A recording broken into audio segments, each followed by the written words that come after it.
امیدوارم که حالتون خوب باشه. فرشید سهراب هستم، نوازنده و مدرس ساز سنتور. توی این ویدیو قصد داریم قطعه شماره 63 از کتاب شیوه سنتور نوازی استاد پشنگ کامکار به اسم در قفس رو با هم دیگه کار بکنیم که این قطعه در قفس قطعه بسیار معروف و ماندگاری اثر استاد ابوالحسن صبا که استاد صبا یک سری آثاری دارن که مربوط میشه به دوره‌ای که بر اساس حالا شرایط زندگی کارشون به قسمت شمال کشور افتاد و خیلی از آثارشون برگرفته از آثار مناطق شمالی ایران هست.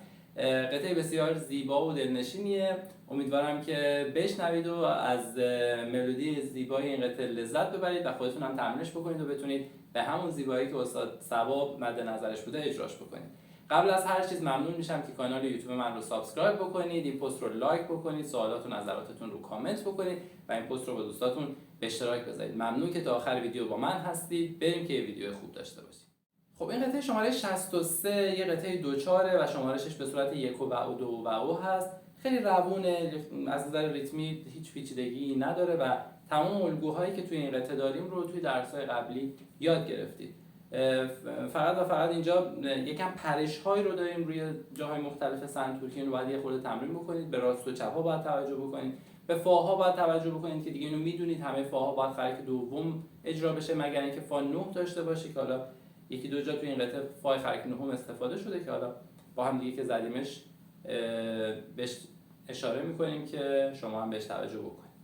خیلی خوب، میزنیم با هم دیگه پیش میریم، نکاتش رو توی قطعه با هم دیگه کار می‌کنیم. دو میزان اول نوتامون هست ر ر ر، دو دو دو، سی سی سی، سو سو سل. پس میزنیم ر ر ر، دو دو دو، سی سی سی، سو سو سل. شمارشش 1 و او، 2 و او، 1 و او، 2 و او. بسیار ساده. دو میزان بعد، دو میزان آخر خط اول ر ر ر ر، دو سی لا سی ر فا ر.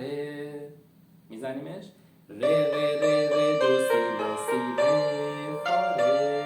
شمارش 1 و او، 2 و او، 1 و او، 2 و او. و بعد کل این خط یک جمله رو تشکیل میده که میشه ر ر ر، دو دو دو، سی سی سی، سو سو سو. با شمارش 1 و او، 2 و او، 1 و او، 2 1 و او، 2 و او، 1 و او، 2 و او. میریم سراغ خط دوم که دو میزان اولش دقیقاً تکرار بالاست. دوباره همون ر ر ر، دو دو دو، سی سی سی، سو سو سل همون تکرار میشه ولی آخرش متفاوت میشه. دو میزان آخر خط دوم نوتامون هست سی لا سی ر، دو سی لا سی سل سل. پس از اول خط دوم نوتامون هست ر ر ر، دو دو دو، سی سی سی، سو سو سل، سی لا سی ر، دو سی لا سی سل سل. میشماریمش 1 و او، 2 و او، 1 و او، 2 و او، 1 و او، 2 و او، 2 و او. و بعد این خط دوم رو که میزنیم آخرش یه دولا خط تکرار هست که باید کل این خط دوباره تکرار بشه. این دو خط رو بشنویم.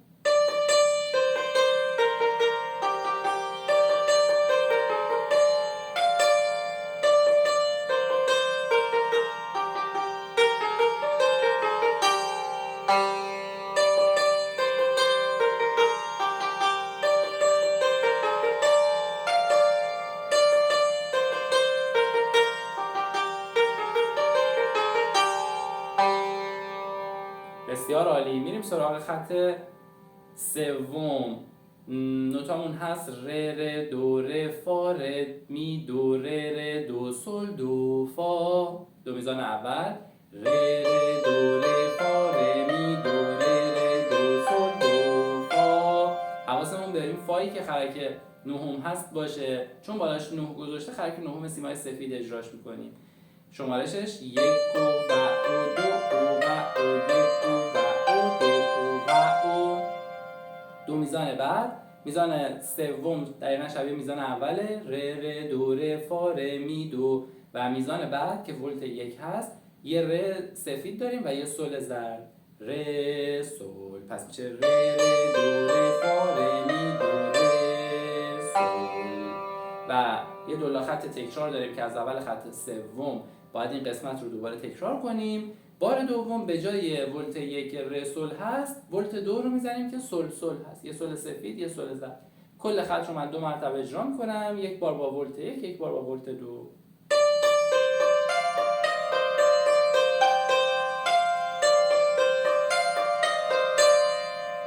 تکرار.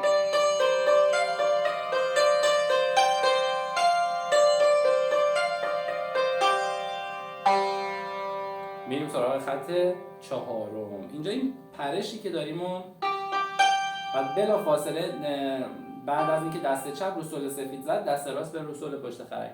نوتامون هست سل سل سل، ر ر فا، دو دو می، می می ر. پس شد سل سل سل، ر ر فا، دو دو می، می می ر.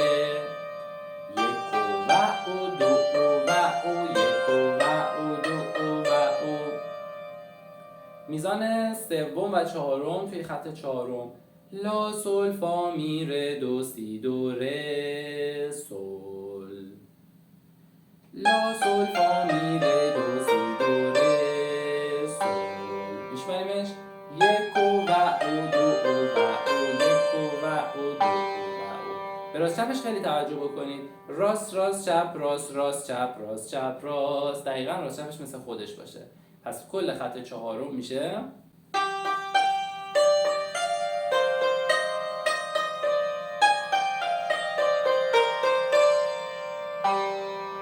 میریم سراغ خط پنجم، آخرین خط: سل سل می ر ر دو سی سی سی لا لا سل. سل سل می ر ر دو سی سی سی لا لا سل. میشماریم یک و دو و یک و دو میزان آخر: لا سل لا دو سی لا سل دو سل.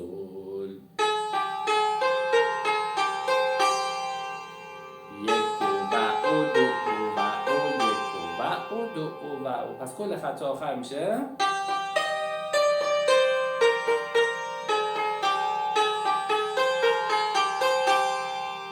خیلی خوب. میریم یه دور قطعه رو از اول تا آخر بشنویم که شما هم بدونید که چه صدایی باید از سازتون در بیارید.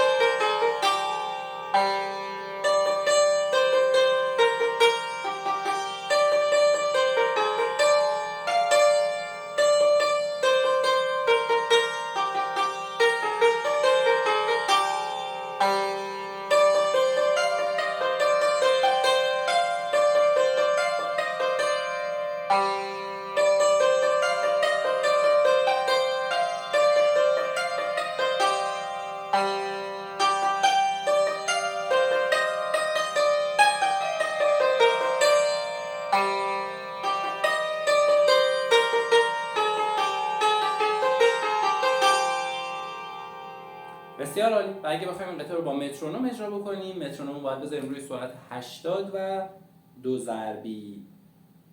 مترونوم من تنظیم میکنم روی سرعت 80.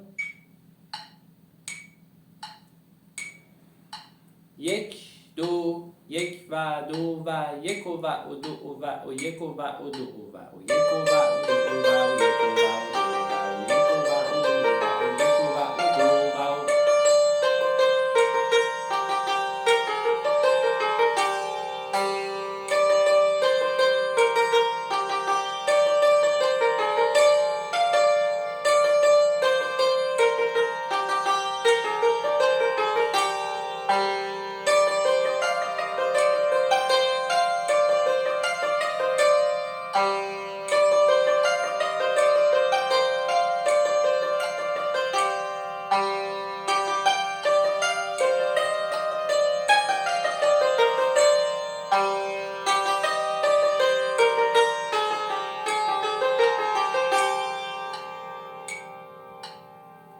امیدوارم که این ویدیو مورد توجهتون قرار گرفته باشه. ممنون میشم که کانال یوتیوب من رو سابسکرایب کنید، این پست رو لایک بکنید، سوالات و نظراتتون رو کامنت بکنید و این پست رو با دوستاتون به اشتراک بذارید. ممنون از شما.